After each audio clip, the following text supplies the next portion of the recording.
T'as vraiment dit ça? Non mais là tu sais qu'il est sérieux quand il le dit. Il parle de Chelsea et il est très sérieux. Mais attends, excuse-moi. C'est normal. Mais je suis sérieux parce que c'est la vérité. Une demi-finale de retour de Ligue des Champions. Oui.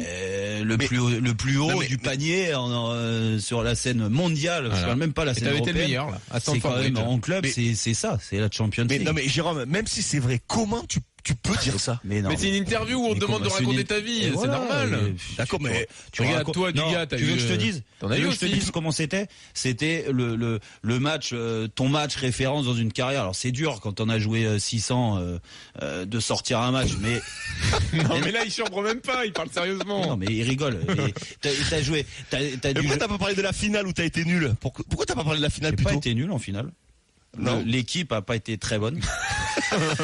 Mais voilà, moi j'ai fait mon match.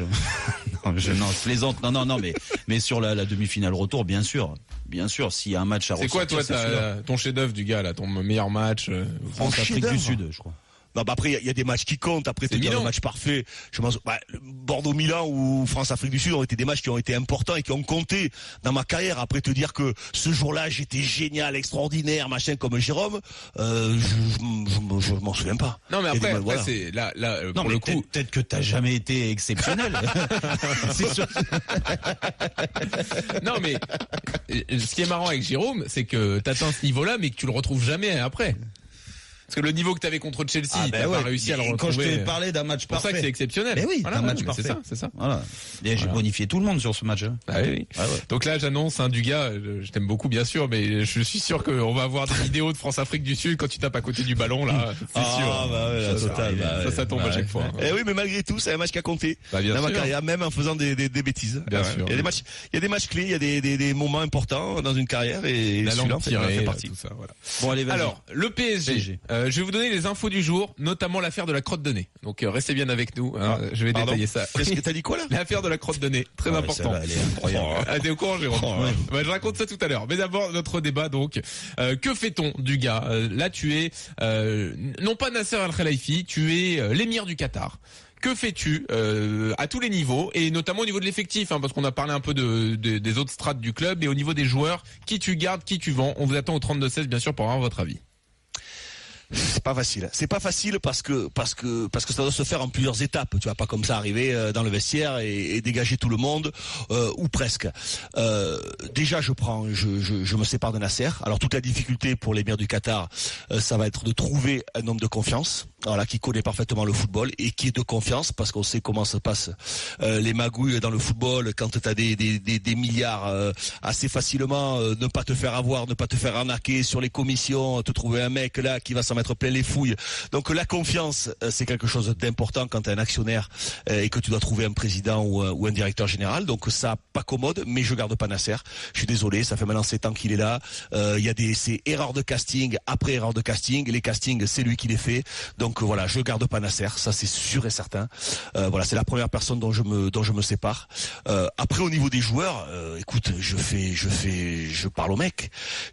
Déjà tous les joueurs qui veulent partir, ils partent. Voilà, c'est-à-dire que s'il vient me voir dans son bureau, qui veut partir, eh ben écoute, t'es bien gentil, eh ben tu dégages, parce que voilà, moi je voulais des winners. Je m'aperçois que voilà, ça fait des années que t'es là. Je pense à Verratti, Pastore, Di Maria, tous les mecs là qui se plaignent, ou Thiago Silva, ou d'autres, ou Thiago Motta, Kurzawa. Comme ça.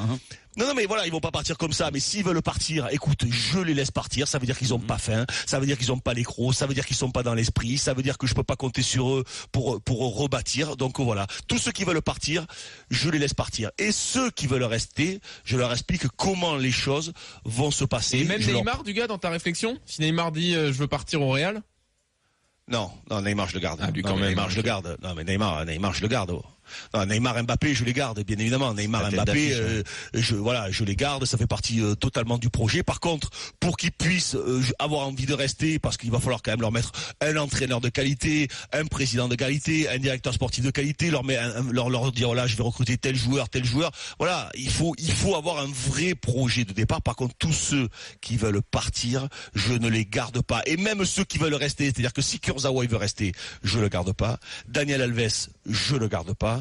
pas. Thiago Motta, je le garde pas.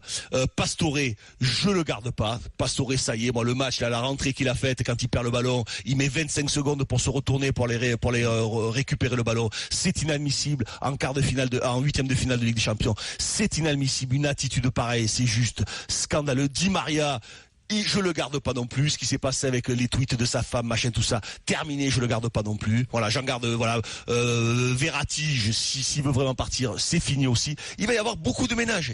Beaucoup de ménages. C'est pour ça que dès maintenant, il faut préparer. Et il te faut un président qui connaisse parfaitement le foot solide. Et la priorité des priorités, c'est prendre un entraîneur qui a une vraie vision et qui va préserver l'institution et prendre des joueurs qui sont prêts à respecter l'institution et qui sont prêts surtout à se mettre au travail. Et des enfants gâtés, je n'en veux plus. J'en ai ras la casquette des enfants gâtés.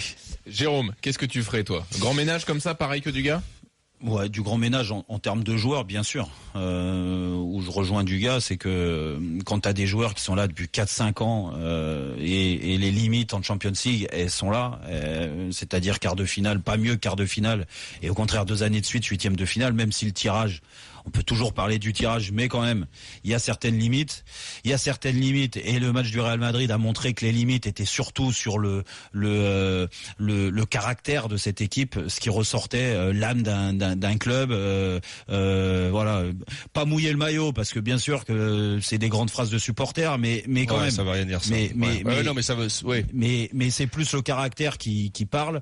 Donc forcément, quand tu vois le match, et j'y étais, j'ai commenté sur place, je vois les attitudes. T'as relevé la rentrée de Pastore, les attitudes de certains, les attitudes des joueurs leaders, même les joueurs phares. Moi, Mbappé, bien sûr, c'est un jeune joueur, il faut qu'il apprenne. On va pas lui tomber dessus, mais au niveau de l'état d'esprit, il est pas dans le vrai actuellement. Il est pas dans le vrai, et il faut que lui, pour qu'il soit dans le vrai, il faut qu'on lui rappelle.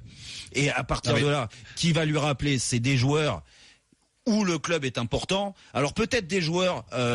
Je te dirais au niveau du talent peut-être un peu moins bon, mais des joueurs de caractère. Ouais. Et là, la base, comme tu disais, Thiago Silva. Allez, merci. Allez, t'as rendu des services, très bien. Thiago Motta, il vieillit, donc de toute façon, voilà, c'est très bien. Di Maria, quand tu vois l'attitude de Chiellini hier, t'as vu Chiellini hier jouer sur le match. Tu l'as vu celui-là. Il court, t'as toujours l'impression qu'il va se casser la gueule, qu'il va se blesser, qu'il va se fracturer les 2 genoux. C'est un pourtant il rate des choses, le mec. Il rate des choses. Oui, mais bien sûr. Moi, j'étais le premier à me moquer gentiment avec Jean-Michel de ses extérieurs du pied gauche quand il relance. Mais par contre, au niveau de l'état d'esprit, c'est incroyable quand t'as des joueurs comme ça. Et puis de toute façon, la base, on a tous joué dans des équipes. Et toi Dugal avant moi, t'as des joueurs offensifs, les joueurs offensifs, c'est ceux qui ont le plus de talent au niveau technique, on est d'accord. Mais après, qu'est-ce qui te donne la solidité d'une équipe, d'un bloc? C'est tes défenseurs. Quand ils se mettent le cul par terre, quand ils ont pas peur de mettre la tête dans les pieds de l'attaquant, quand le gardien il fait un arrêt, tout le monde lui saute dessus.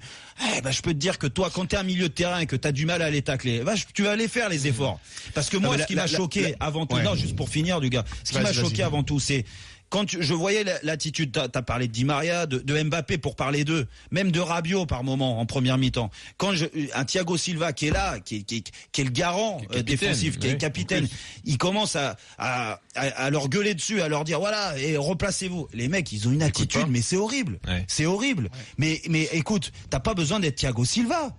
T'as besoin d'avoir même un mec dans le staff. Tu vois, c'est cette attitude-là quand il rentre au vestiaire.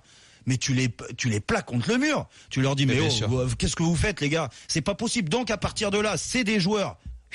Les joueurs cadres, allez, 5-6, vous avez donné, c'est très bien, merci, on a été champion, le PSG a gagné beaucoup de titres, très bien. Après, t'as les entraîneurs, il faut pas se rater, parce que t'as l'entraîneur principal, bien sûr, et puis les adjoints, qui vont t'apporter ça, qui va t'apporter dans ce staff D'ailleurs, sur l'entraîneur principal, on a des infos à vous donner. Ouais, mais qui va t'apporter dans ce staff, là, le respect du maillot, quand tu rentres sur le terrain, faire mal, voilà. Et puis après, à la tête, tu parlais de Nasser, qui s'en aille. Je sais pas si Nasser doit s'en aller parce que c'est vraiment, il est très proche aujourd'hui de mais l'émir. quelqu'un d'autre. mais quelqu'un à ses côtés, sans aucun. Ou alors il est là pour le cinéma. Oui, Nasser, mais c'est pas lui qui doit gérer. Ouais. Après il y a des joueurs qui sont marqués. Il y a des joueurs qui sont marqués au feu. Attends, juste une phrase. Je voudrais donner la parole à Ludovic après, vas-y. D'accord, il y a des joueurs qui sont marqués au fer rouge. Il y a des joueurs qui ils puent la loose. Ils puent la loose. C'est terminé. Ils ont la défaite sur eux. Ils ont Barcelone sur eux.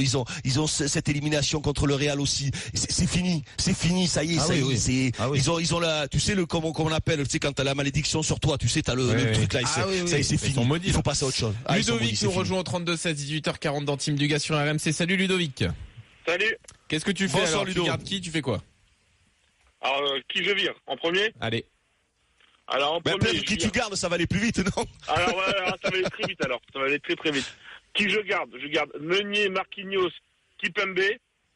Ouais. Ça, c'est pour la défense. Milieu de terrain, Lo Celso, Nkunku, Di Maria, Lassana Diarra, Rabiot, Ben Arfa, Draxler. Ben Arfa, d'accord, ouais. Ouais. Et devant, Mbappé, Cavani. C'est tout. Ok. D'accord. Alors, explique-moi. Neymar, il vire. Neymar. De toute façon, il s'en fout du PSG. D'accord. Mais alors, excuse-moi. Et pourquoi Lassana Diarra? Pourquoi Ben Arfa? Pourquoi, c'est quoi ta logique là? Ben Arfa, c'est un joueur qui a été voulu par Nasser et pas par Emery. Donc il l'a mis directement. Il n'a pas donné sa chance à Ben Arfa, pas du tout. Hein. Jamais. Et je pense qu'avec un nouvel entraîneur, il pourrait justement avoir une chance. Ok, mais ça fait 2 ans qu'il joue pas et qu'il a pas envie de jouer. Ben Arfa, s'il avait envie de jouer au football, il aurait. Ludovic, bien sûr. Ben Arfa déjà restera pas parce qu'il est en fin de contrat et que le club va pas le prolonger. Non, mais ça c'est sûr, et sans aucun doute. Et après se séparer de Neymar, chacun son avis. Mais Neymar, c'est ta tête d'affiche aujourd'hui. Tu dois lui faire comprendre à Neymar que c'est important. Mais tu sais, lui couper ces liens forts qu'il peut avoir dans le vestiaire, ça soit avec Thiago Silva ou un Dani Alves, si ces mecs-là ne sont plus là, c'est essentiel. Merci Ludovic. Quelques messages sur Twitter. Petit Prince du Parc nous dit ceux que je dégage, ceux que j'enlève. Trapp, Silva, Kurzawa, Las, Verratti, Di Maria, plus Nasser, plus Emery. Ceux que j'envoie en maison de retraite, Alves, Mota, Ben Arfa. Voilà. Et puis effectivement sur Neymar, on nous dit aussi, mais de toute façon il va partir de lui-même, donc on le garde pas. Et de toute façon il n'aime pas le PSG. C'est vrai que ce message revient souvent aussi. Mais ça montre quand même le ras-le-bol des supporters. Là, je pense que les supporters sont à bout, et toutes les attitudes que l'on a nous condamnées à Team Dugas, où je me suis énervé, où on m'a dit mais Dugas c'est pas grave, c'est des épiphénomènes, c'est des détails, ça veut rien dire, gna. On voit aujourd'hui que ça avait une véritable incidence. Ça a eu une véritable incidence sur cette élimination. C'est malheureusement inévitable. Et alors j'ai mon affaire de la crotte de nez à raconter. Vous me laissez quelques secondes. Donc je suis pas sûr là. Vas-y, t'es sûr? Alors toutes les infos de la journée. Déjà, l'UEFA va ouvrir une enquête après les fumigènes introduits face au Real. Réponse le 22 mars. Par ailleurs, il y avait une dizaine de supporters aujourd'hui à l'entraînement. C'était pas forcément très, ils étaient pas forcément très énervés, un peu agacés par le manque de considération des joueurs. Mais voilà. Et puis donc l'affaire de la crotte de nez. En fait, c'est les médias espagnols qui, sur une image, semblent voir Daniel Alves se gratter le nez et ensuite s'essuyer sur Cristiano Ronaldo, sur la manche de Cristiano Ronaldo. Donc là, ça a fait plein de polémiques, etc. Au point que Daniel Alves soit obligé de faire un message aujourd'hui en disant le plus pénible dans ma profession, ce n'est pas d'être éliminé, ça fait partie du quotidien, mais c'est de voir et entendre des bêtises comme ça. Mais bon, je continuerai à jouer comme je l'ai fait et je laisse les bêtises aux imbéciles, dit-il. Le plus terrible dans son boulot, c'est pas d'accord. Okay. Non, c'est pas d'être éliminé d'un match comme ça. Non, c'est de répondre à ce genre de choses. Voilà. Bon. D'accord. Du gars, la qualité de son match. Comme quoi on n'a pas les mêmes priorités, oui, effectivement. Tu t'es jamais essuyé sur un adversaire du gars après t'être des crottes de nez? Non, écoute, non. Jérôme. Et toi? Non. Très bien. Bon, vous êtes parfait aussi, j'avais oublié ça. Pas du tout, mais ça non. Et Joachim Le? Joachim Le, oui. Ah non, lui, il les mange. C'est vrai.